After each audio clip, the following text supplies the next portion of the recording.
안녕하세요. 반갑습니다. 자, 김원욱입니다. 자, 헌법 78례 2024년도 1월 달을 보도록 하겠습니다. 자, 이 유튜브에 이제 올릴 건데요. 이 본 자료는 다음 카페 김원욱 클래스, 김원욱 교실이에요. 김원욱 교실, 법학 교실이죠. 다음 카페 들어오시면 자료를 다운받을 수 있습니다. 자, 그럼 1월 달 먼저 위원을 먼저 보고 중요한 거 위원부터 보고 그다음 이제 합헌들을 보도록 하겠습니다. 자, 먼저 위원 판례. 자, 지방공사 상근 직원의 일체 선거운동을 금지하고 이를 위반한 자를 처벌하는 공선법 조항은 과잉금지 원칙이 위반되어서 선거운동 자유를 침해하게 된다. 이렇게 되어 있습니다. 자, 읽어보세요. 자, 공직선거법은 지방공사가 있어요. 자, 지방공사가 있으면 이제 상근 직원이 있고요. 그 임원들이 있겠죠? 임원들.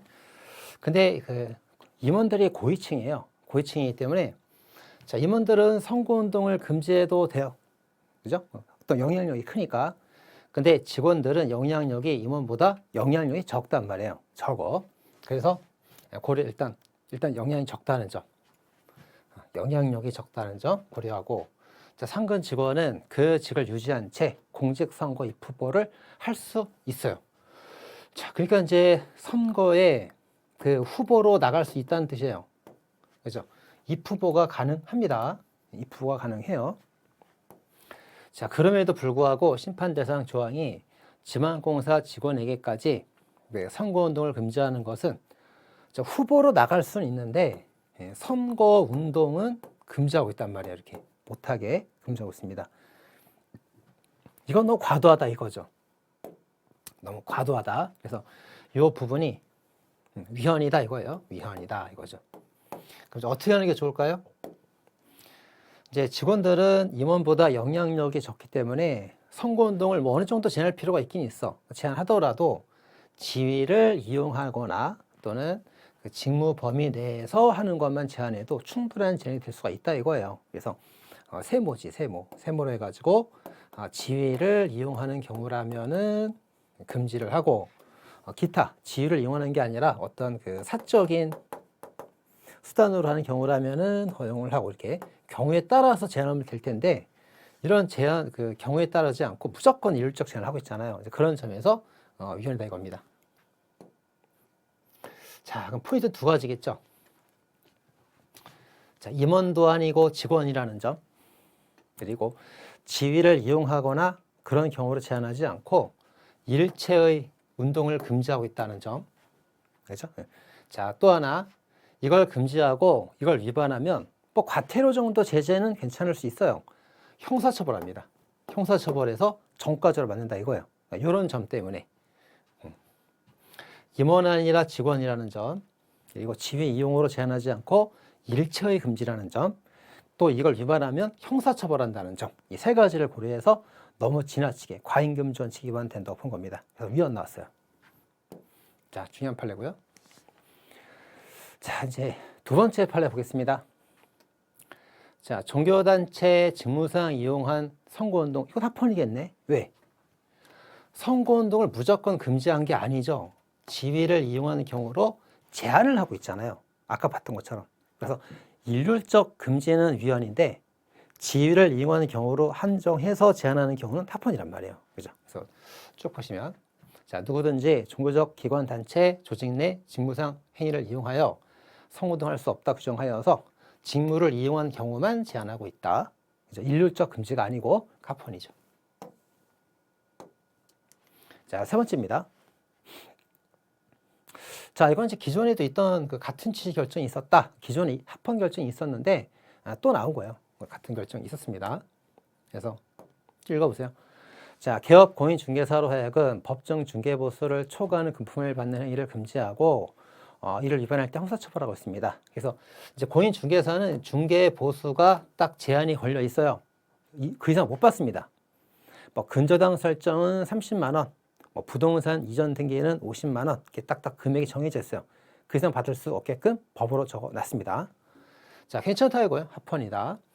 또 하나. 자, 이 공인중개사는 이 돈 받는 액수가 정해져 있는데 변호사, 법무사, 감정평가사는 자기가 능력껏 많은 돈을 받을 수 있어요. 몇 억을 받아도 되고 몇 천만 원 받아도 되고 수십억을 받아도 되고 자기 능력껏 받는 거예요. 능력껏. 그래서 중개사와는 좀 다르기 때문에 달리 취급한다 하더라도 평등권 침해가 없다고 봤습니다. 하폰이라는 거죠. 자, 네 번째입니다. 자, 여기 보면 이제 문화재 보호구역이 있어요. 자, 문화재 보호구역은 재산세를 경감을 해줍니다. 근데 역사문화환경지역은 재산세를 경감해 주지 않아요. 뭔가 차별이 있는 거죠. 그래도 합헌이다 이렇게 보는 거예요. 자, 문화재 보호구역이 어딜까요? 자, 경복궁, 광화문. 그래서 이제 광화문 열고 안에 들어가면 그 안에 경복궁이 이렇게 있죠? 네, 문화재 보호구역이에요. 문화재 보호구역. 자, 여기서는 자, 문화재 보호구역에 있는 부동산의 경우는 대부분 현상 변경 행위를 할 수 없어요. 허가 없이는 못합니다. 경복궁을 막 개조해? 경복궁을 막 10층째로 개조해? 그거 안 되지. 절대 허가 안 나오겠죠. 그래서 이 문화재는 변경할 수가 없어요. 거의 뭐 허가 필요하다고 한다는 게 거의 변경을 못하게 한다 이거예요. 아시겠죠? 자, 그런데 이 문화재 보호구역에서 500m 정도 되는 요런 500m 정도 되는 요런 구역들이 있어요. 이렇게. 그래서 이제 광화문 광장도 있고 여기 뭐 건물들도 있고 그렇잖아요. 그래서 이제 한 500m 근방에 있는 요 구간이 역사문화환경보존구역이거든요. 네. 근데 여기는 이제 건물을 지을 수 있어요. 자기 마음대로 지을 수 있습니다. 다만 여기다 뭐 130층 높이의 건물을 지어갖고 경복궁이 막 그 그늘지게 해서 보이지 않게 한다든가 뭐 그런 아주 특별한 경우는 안 되는데 그런 경우는 안 되는데 여기서 뭐 원래 10층짜리 건물이 있었다면은 그 10층짜리를 헐고 다시 10층으로 지을 수 있단 말이에요. 그죠? 특별한 어떤 침해가 있지 않은 한도 내에서는 어느 정도 자유가 있단 말이에요. 그죠? 자, 그래서 자, 문화재 보호구역은 허가가 필요한데 반면 역사문화환경보존 지역의 부동산은 시행이 더 자유롭게 이루어질 수 있다 이거예요. 그래서 자, 얘는 그 현상 유지를 못하게 금지해놨기 때문에 재산세를 받지 않습니다. 대신 경감해 준단 말이에요. 여긴 자유롭게 만들고 사고 팔 수 있으니까 재산세를 경감하지 않고 다 받겠다 이거지. 아시겠죠? 자, 문화재 보호구역. 자, 광화문과 경복궁은 그 현상 변경이 금지가 되어 있으므로 재산세도 경감허가 안 받겠다. 근데 그 500m 바깥에 요 지역 역사문화 보존 지역은 자유롭게 만들고 자유롭게 건설할 수 있으므로 재산세도 다 받겠다 이거예요. 경감 안 해주겠다 이거예요. 아시겠죠? 합헌. 자, 그런 내용이었고요. 자, 5번입니다.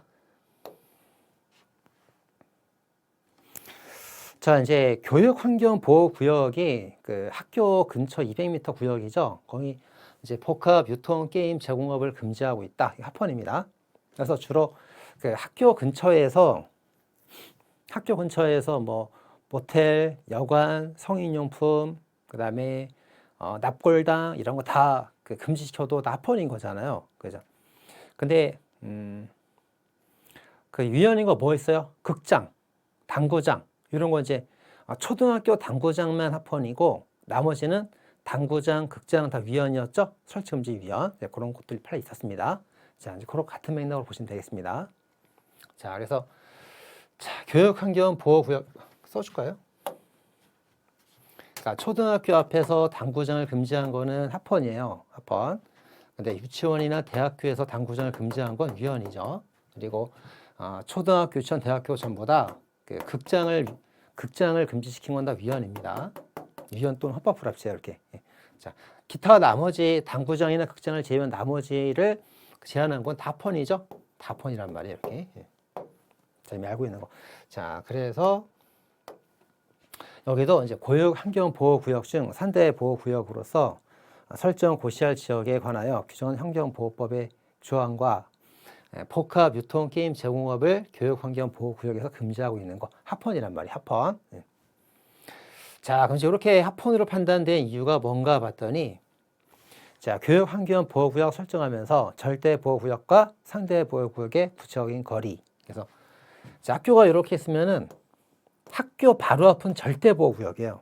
그리고 학교로부터 200m 정도 벗어난 요 정도 200m까지 안쪽 거리가 이게 상대보호구역이 됩니다. 이게. 그래서 절대보호구역, 상대보호구역의 거리를 조정한다든가 이런 거는 뭐예요? 입법 재량의 문제죠. 입법제 재량이 있단 말이에요. 자, 따라서 입법 재량 문제니까 어떤 뜻입니까? 판단을 할 때 이 재량을 일탈했는지로 심사를 하게 됩니다. 재량 일탈 심사예요. 자, 기본권 제한에 관한 심사는 과잉금지 원칙 심사가 있잖아요. 그래서 과잉금지 원칙을 엄격하게 심사할 때는 목수해법으로 심사합니다. 근데 완화 심사를 할 때 뭐 재산권이라던가 아니면 재판 청구권이라던가 형성적 법률 유보일 때, 그래서 법률로 기본권을 제한하는 게 아니고 법률로 기본권을 만들어줄 때, 이때는 내가 만들어준 거니까 내가 마음대로 정할 수 있잖아요. 그죠? 그래서 재량 일탈만 아니면 합헌이 되는 거예요. 그래서 재량 일탈 심사했다 이거예요. 재량 일탈 심사. 그래서 전혀 입법을 하지 않았거나 또는 입법이 있다 하더라도 현전 일탈이 있거나 그럴 때 유전 떨어지는 거고, 그런 재량 일탈만 아니라면 합헌 나온단 말이에요. 아시겠죠? 합헌이 될 가능성이 높다 이겁니다. 재량 일탈 심사.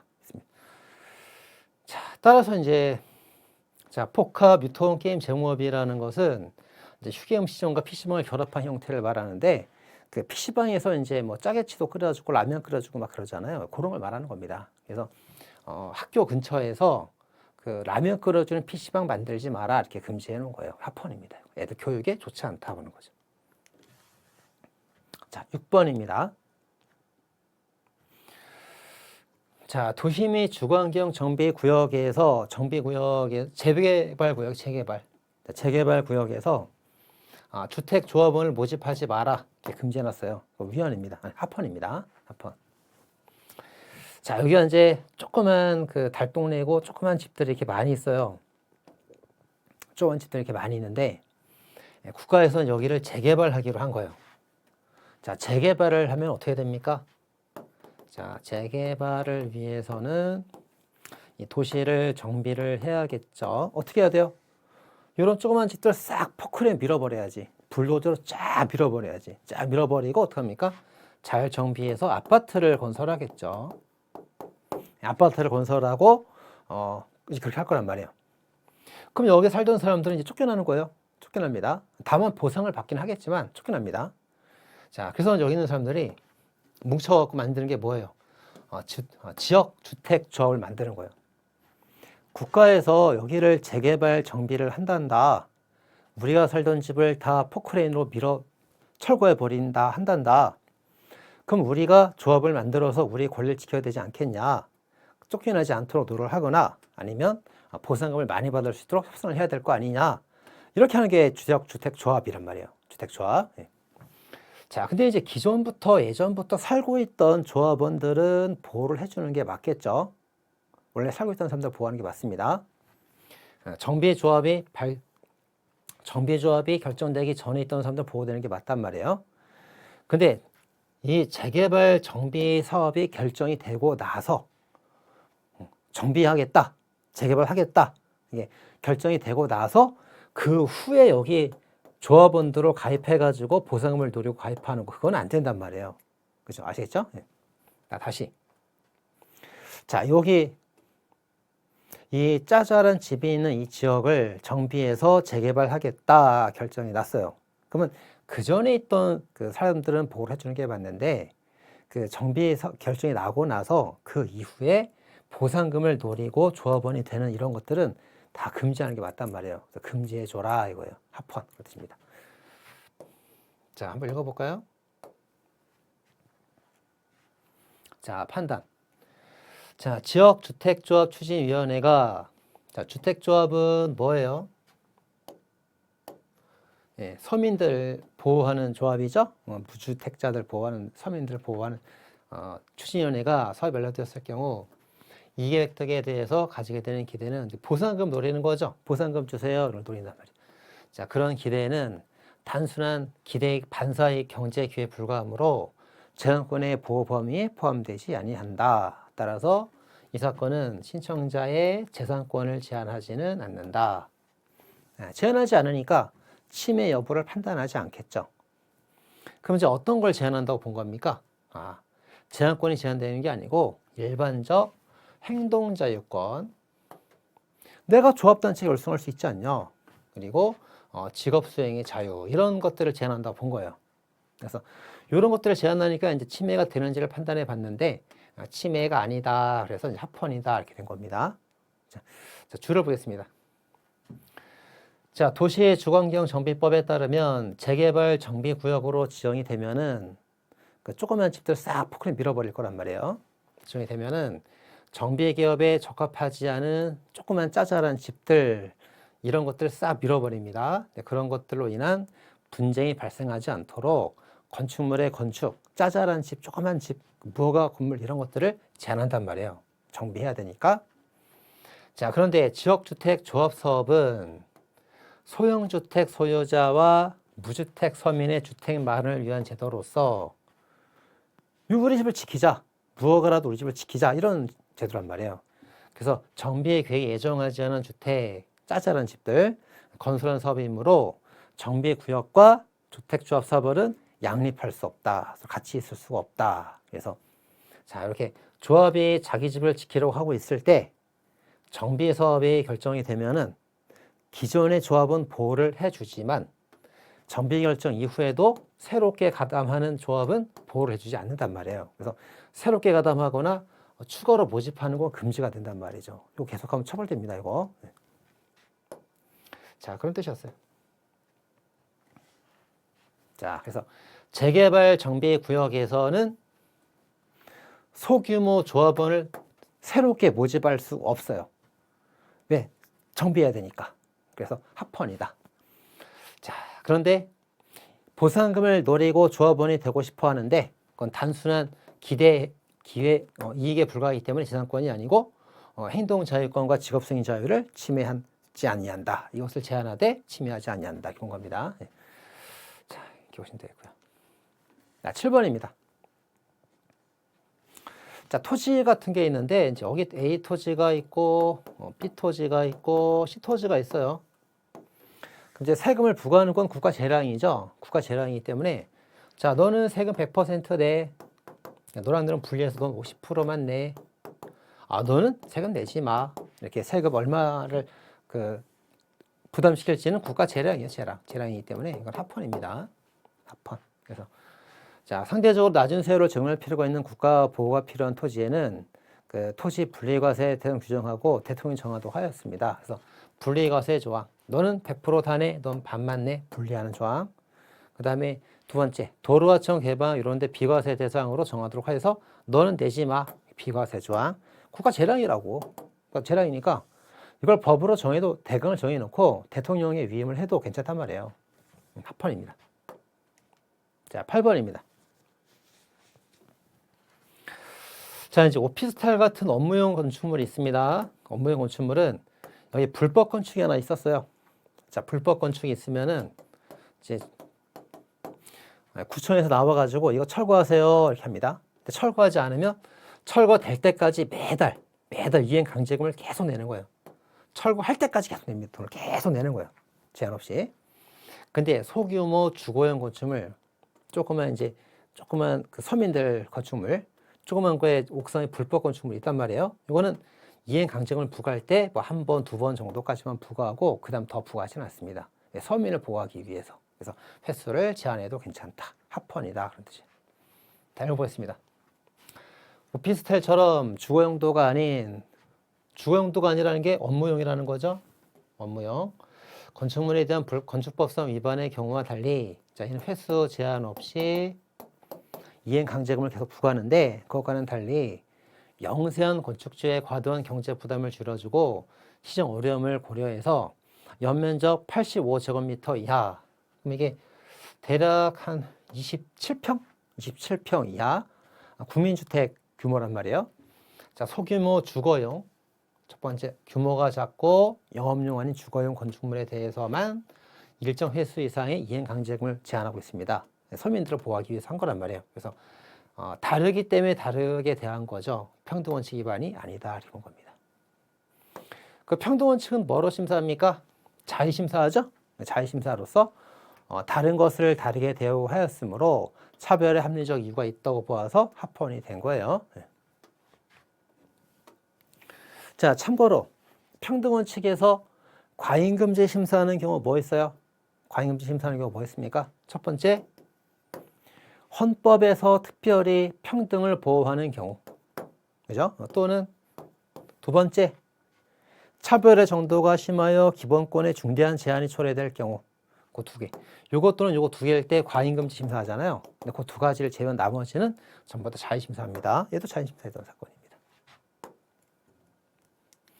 자, 9번입니다. 자, 채무자의 면책 허가 결정이 공고가 있은 날로부터 즉시한고 기간을 계산하였다. 그래서 자, 채무자의 어떤 그 채무가 다 이제 면제가 돼요. 자, 면제를 법원에서 면제해 주겠다 허가 결정을 합니다.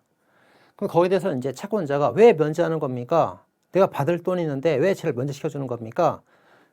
전 불복하겠습니다. 즉시항고를 합니다. 즉시항고. 자, 즉시항고를 하는데 그 즉시항고 할 수 있는 기간 언제부터 기산을 하냐면 공고가 있은 날부터 기산한단 말이에요. 공고가 있은 날로부터. 그게 이제 왜 그런지 볼까요? 자, 채무자가 이렇게 값이 있는데 돈을 갚지 못하고 있어요. 자, 근데 이 채무자 값에 대한 채권자가 A, B, C, D 이렇게 채권자들이 여러 명이 있단 말이에요. 이렇게 여러 명이 있습니다. 자, 그래서 얘는 받을 재산이 1억, 얘는 2억, 얘는 3억, 얘는 4억을 받아야 되는데 얘는 재산이 뭐 한 5천만 원밖에 없어요.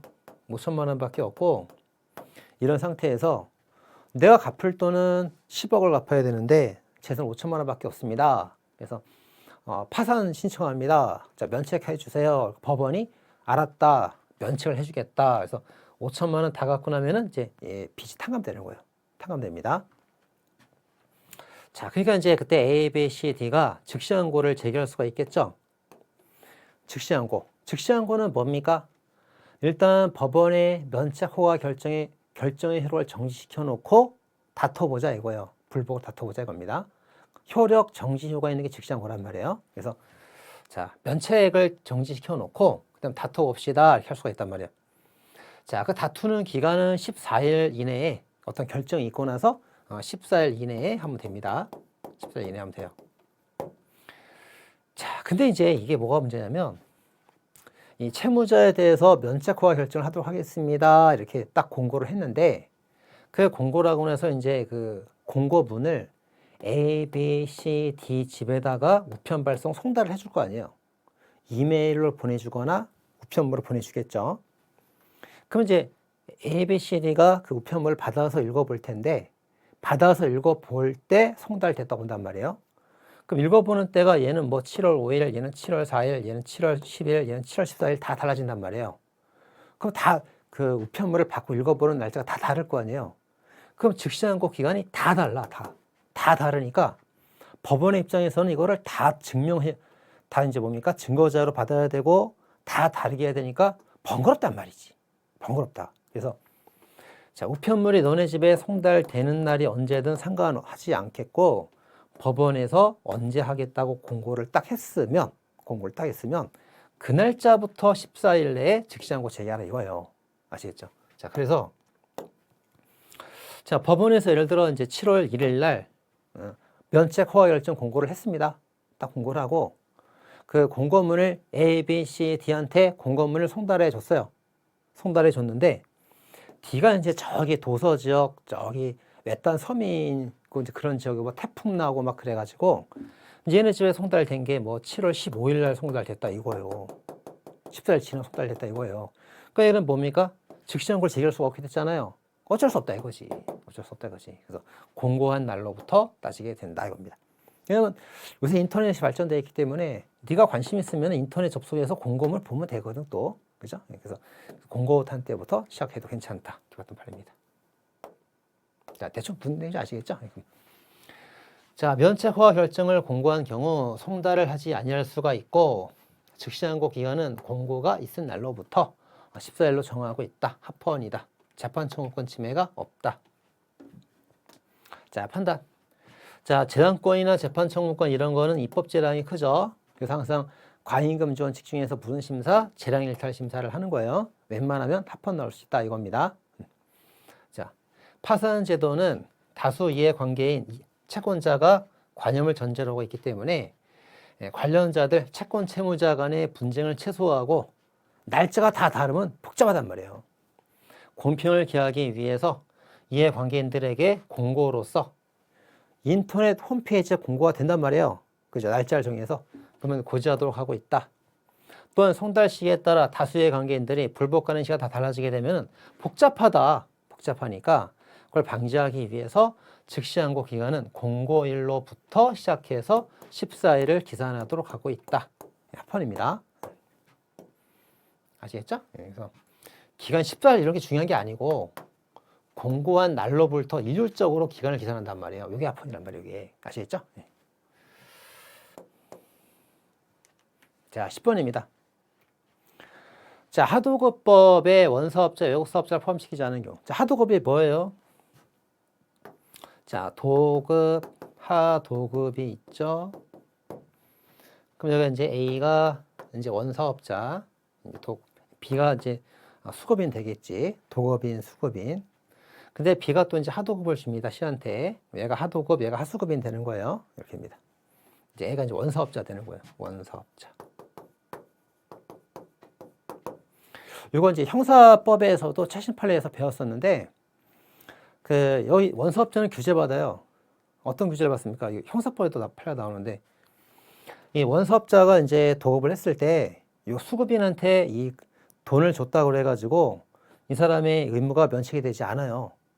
면책이 되지 않고, 도급, 하도급해서 이제 근로자들이 있을 거란 말이에요. 근로자? 예, 근로자들이 있으면은, 얘가 이제 돈을 얘한테 줬더라도 면책되는 게 아니고, 이 돈이 근로자한테 직접 받는지까지 확인해야 돼요. 그리고 면책이 됩니다. 만약에 A가 B한테 어떤 계약 이행금을 돈을 줬는데 얘가 돈을 떼먹고 근로자한테 돈을 주지 않았다 그러면 근로자 어떤 임금 부분에 대해서 B도 책임을 져야 되지만 A도 책임을 같이 져야 돼요. 그런 어떤 뭡니까? 규제를 받단 말이에요. 규제를. 그죠? 형사법 판례에 또 나와요. 이게 나옵니다. 그래서 이제 원사업자는 규제를 받는 거예요. 하도급법에 했던 규제를 받습니다. 자, 그런데 뭐가 문제가 된 거야? 자, 하도급법에 보면은 원사업자 유형으로 연간 매출액이 제조 등 위탁을 받은 다른 중소기업자보다 많은 제조에 위탁을 한 중소기업자를 규정하고 있다. 그래서 이제 원사업자로서 중소기업자를 규정하고 있네. 예. 중소기업자가 이제 원사업자가 된다 이거죠. 대기업도 될 수 있지만 중소기업도 될 수 있다 이거예요. 대기업도 될 수 있고 중소기업도 될 수 있다. 자, 근데 이제 중소기업자라고 해가지고 봤더니 중소기업 기본법에 보면은 중소기업은 국내 중소기업을 의미한다고 정되어 있어요. 그럼 중소기업은 국내 중소기업만 되는 거네? 그래서 규제를 받는 거네? 그죠? 그러면 외국 중소기업은 규제를 못 받는다는 얘기네요? 그죠? 그러니까 이제 여기 근로자들, C가, 현장 근로자들이 불안하겠지. 자, 국내 중소기업의 원사업자일 때에는 이 근로자의 임금이 보장이 된단 말이에요, 법으로. 근데 만약에 국내가 아니라 외국 근로자일 때에는 이 법의 규제를 받지 않으니까 이 근로 임금을 받지 못하는 위험이 생기게 되잖아요. 그러니까 불안하단 말이에요. 그래서 이렇게 헌법소원을 청구했던 겁니다. 그죠? 자, 그런데 이제 헌재가 뭐라고 그래요? 자, 외국 사업자는 원사업자에 포함되지는 않는다. 네, 국내 사업자가 있기 때문에 원사업자에 포함되지 않기 때문에 이 하도급법에 따른 규제는 받지 않는다. 그렇죠? 받지 않는다. 받지 않는다. 하지만 거래상 지위 남용으로 해당되게 되면은 독점규제법의 규제를 받기 때문에 독점규제법에 따라서 얼마든지 규제를 받는단 말이에요. 그래서 하수급자들, 근로자를 보호하는데 불리한 점이 없다. 그래서 보호에 충분한 보호가 될 수 있다는 거죠. 그런 의미에서 합헌이 나온 거예요. 합헌. 자, 원사업자가 국내 기업이면은 하도급법에 따라서 근로자 임금이 보호가 되고요. 원사업자가 외국 기업인 때에는 독점규제법에 따라서 근로자 임금이 보장이 됩니다. 어쨌든 다 보장이 되는데 불합리한 점이 없으니까 합헌이다 이거예요. 자, 그래서 읽어보면 하도급법 원사업자에 외국 사업자가 포함되어 있지 않다 하더라도, 그래서 하도급법에 따른 규제가 적용되지 않는다 하더라도 합헌이죠. 왜? 공정거래법, 독점금지법에 따른 규제를 받기 때문에. 그렇죠? 답이 나와 있네. 공정거래 그 규제를 받기 때문에 기본권 침해가 있다고 볼 수가 없다. 이렇게 나왔습니다. 자, 이상 1월달 판례를 마치도록 하겠습니다. 자, 수고하셨습니다.